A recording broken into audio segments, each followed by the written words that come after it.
حضرت اسما بنت ابی بکر رضی اللہ تعالیٰ عنہ فرمانے لگی، اگر میں سچ بتاتی ہوں کہ حضور غار ثور میں ہے تو معیار یہ ہے کہ یہ وفا کے خلاف ہے، اور اگر میں جھوٹ بولتی ہوں تو میرا دین مجھے اجازت نہیں دیتا۔ جناب اسما کھڑی ہے چوک میں، جوانوں یہ ہے جوانی، یہ ہے وقار کہ انسان اپنے کردار پر داغ نہ لگنے دے اور وہ معیار کے ساتھ میدان میں کھڑا رہے۔ فرماتی ہیں درجنوں لوگ تھے، میرے چہرے پہ نقاب تھا۔ ابو جہل نے پھر پوچھا بتاتی کیوں نہیں؟ کہتے 1 منٹ تھا فیصلہ کرنے کے لیے، پھر میں نے فیصلہ کیا عشق بھی بچانا ہے اور دین بھی بچانا ہے۔ فرماتی ہے میں نے فوراً کہا، میں نے کہا ابو جہل سن، پھر اگر تو سوال سے باز نہیں آتا تو سن، میں صدیق کی بیٹی ہوں، جھوٹ نہیں بول سکتی، مجھے خبر ہے وہ دونوں کہاں ہیں، پر میں تمہیں بتاؤں گی نہیں۔ جا جتنی طاقت اور جرت ہے وہ لگا لے، پر میں تجھے بتاؤں گی میں تجھے خبر ہے۔ اقبال بولے، کہنے لگے جب عشق سکھاتا ہے آداب خود آگاہی، پھر کھلتے ہیں غلاموں پر اسرار شہنشاہی۔ اتنا بڑا جملہ کہہ دیا، یہ وہی ہے کہ قوت عشق سے ہر پست کو بالا کر دے، دہر میں اسم محمد سے اجالا کر دے۔ کہا مجھے پتہ ہے کہاں ہے، پر میں تمہیں بتاؤں گی نہیں۔ اب اتنے بڑے بازار میں اتنے بڑے چودھری کو، اتنے بڑے سیٹ کو لاجواب نہیں بتاتی میں؟ تو بزدل لوگ ہوتے ہیں، پھر جب دلیل ختم ہوتی ہے تو جھگڑا کرتے ہیں۔ ابو جہل نے ایک تھپڑ مارا۔ جناب اسما کہتی ہیں یہ سردار کا گھر تھا، کبھی کسی کی طاقت نہیں ہوئی تھی، پر وہ یہ تھپڑ بھی میں نے نبی کے نام پہ کھایا۔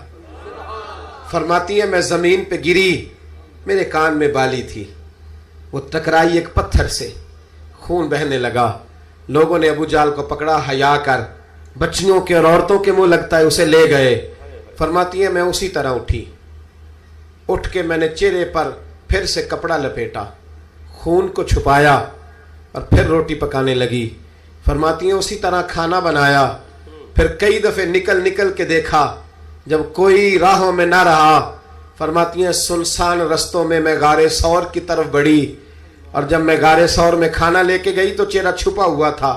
باپ تو باپ ہوتا ہے نا، بیٹی تو رات کو ٹیلی فون پہ صحیح بات نہ کرے تو باپ گھر آ کے کہتا ہے نیند نہیں آ رہی، لگتا ہے بیٹی کو سسرال میں کوئی تکلیف ہے، اور بیٹی منہ چھپا کے غار میں پہنچی تو جناب صدیق اکبر پریشان ہوئے، بیٹے کیا بات ہے، منہ کیوں چھپایا ہے، بتاؤ۔ کچھ نہیں ابا جی یہ دیکھیں آج کیا پکایا۔ کہ نہیں پتر بتا معاملہ کیا ہے، کیا بات ہے۔ جب 2-3 دفعہ جناب صدیق اکبر نے تشویش کے عالم میں پوچھا تو حضور علیہ السلام نے فرمایا، کریم فرمانے لگے اسما بتاتی کیوں نہیں معاملہ کیا ہے؟ تو پھر جناب اسما رو پڑی، ایک باری میری آنکھیاں چوں اونا نے اتھرو پونجے سن، ہن چسکا پہ گیا رونے دا، ہر ویلے آہو زاری دا۔ جناب اسما رو پڑی، کہ کھولیے کپڑا بتائیے۔ فرماتی ہیں پھر سے کپڑا کھولا، خون پھر جاری ہونے لگا۔ عرض کی یا رسول اللہ آج عجیب دراہے پہ کھڑی ہو گئی تھی، عشق بھی تھا اور دین بھی تھا، اگر میں بتاتی تھی کہ آپ کہاں ہیں تو عشق نہیں بچتا تھا، اور اگر نہیں بتاتی تھی تو جھوٹ تھا، پھر مجھے میدان میں ڈٹ کے سچ بولنا پڑا۔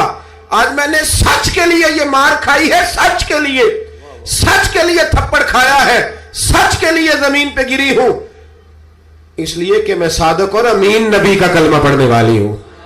میرے محبوب کریم نے جب یہ بات سنی تو حضور کی آنکھوں میں آنسو آئے، حضرت صدیق اکبر بھی روئے۔ اب حضور نے دعا دی، سچوں کو دعا دی، سچوں کو ہاتھ اٹھا کے دعا دی اور کہا اے اللہ میں ابو بکر سے راضی ہوں، تو بھی اس سے راضی ہو جا، میں راضی۔ او بھائی اچھی ویڈیوز کے لیے اس چینل کو سبسکرائب کر دیں اور ساتھ لگے بیل آئیکن